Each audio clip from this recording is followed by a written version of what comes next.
challenge is not in the physical. It's in the internal. But back then, you know, people used to come over to my house 4 o'clock in the morning and tap on my window, and just my parents would think I was crazy, you know. And I'm just like, you know, 17, 18, 19 years old. People coming over my house, and we used to fight right in the back. We used to fight in people's basements, go over people's houses and fight. How do you do that and still be able to walk now? Sometimes people carried you out. I've had people carry me out back in the day. But you know, it was just a phase, and I think, you know, you could catch people in different phases of their life. Now, if a person came into my life and said to me, "Hey, let's fight," I would say, "Well, I'm a teacher now. I'm not a fighter." I don't say I'm not a lover. Well, of course, you know, but you know, I'm a lover, not a fighter. I say that to most of the women, though. Except the women that want to fight, then okay, I'll fight. If that's the way we have to go, that's the way we'll go. Whatever it takes. You know? Need to go through that phase. I think so. Order to... I think a lot of people need to face a phase. You know, go through different phases with themselves. They need to experience it for themselves. Well, maybe. I think the higher, you know, like you got, like the fellow I was just telling the story about. You know, there's a guy that you have to be able to deal with. You know what I mean? It's not like we all live in these bubbles, so every school has its bubble. But if you take, that's why, you know, I try to introduce people that are from outside of the bubble.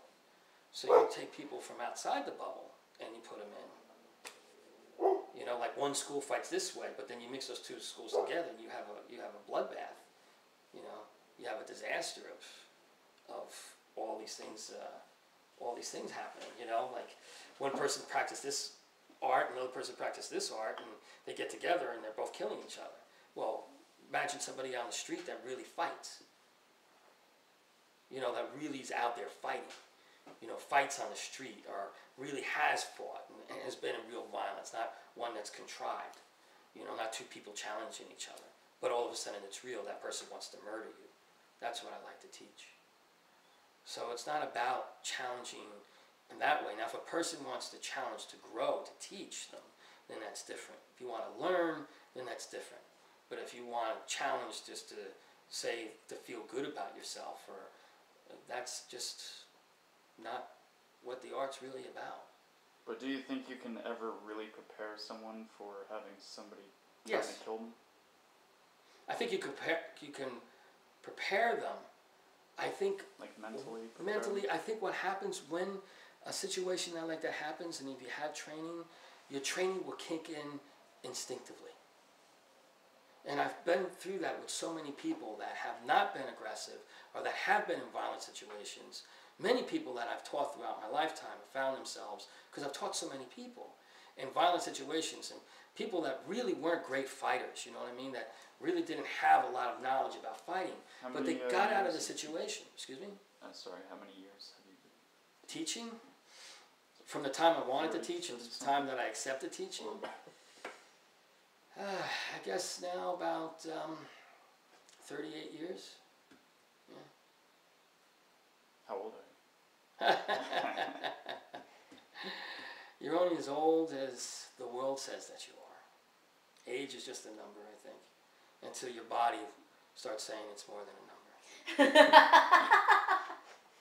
And usually that doesn't happen until you're like in your 80s, if you're okay.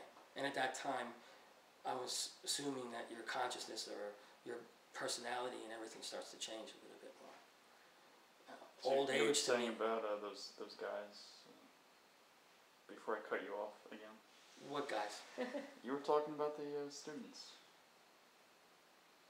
No? What students? What was I saying? That ended this conversation then. What, at dinner? No. Just a second ago. Before I cut him off.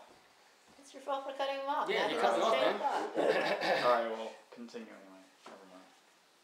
I think that if I'm guessing now what you were talking about, if a student now coming from a more a simple lifestyle, a safer lifestyle, raised in a different environment, if through the idea of what I teach about violence, yeah. Because the real martial art of them being able to act it out in real life, it has to become something that you just do. It's like breathing. The only difference is that they haven't been subject to violence.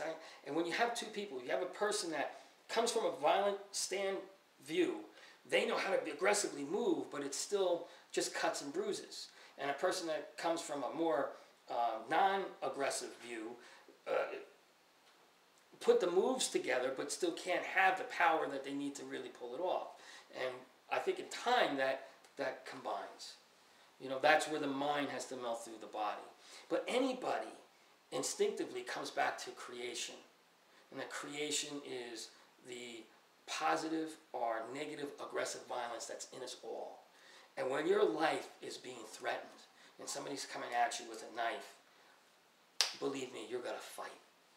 And you've got to use everything you can when you come to the point where you know that you have to fight. And this is the case that I try to teach to every side. The difference between a person that's violent, they fight, they know what it's about all the time. They will bash your head into the wall.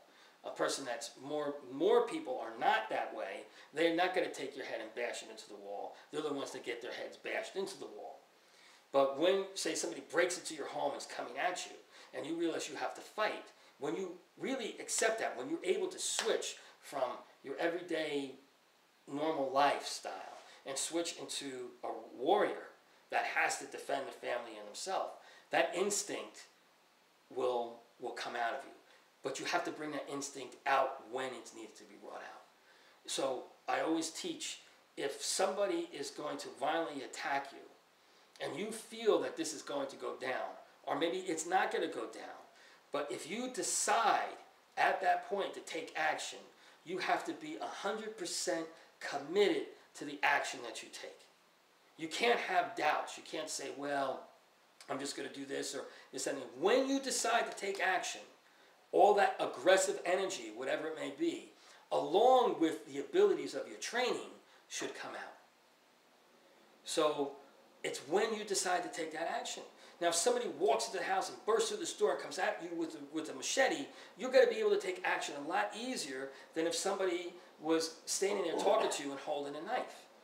And if they're holding a knife and you think that, well, maybe they're going to act, maybe they're not going to act, you know, they're not in the act of the aggression yet, but you decide at that point, hey, my kid's over there, my wife's over there, or my husband's over there, or whatever it is that I have to do, I'm going to take action.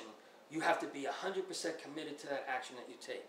In other words, you become aggressive, but positive aggression. In other words, when you hit or when you strike, you know exactly what you're doing, and you're striking with that aggressive energy, that creative, aggressive energy that is within you.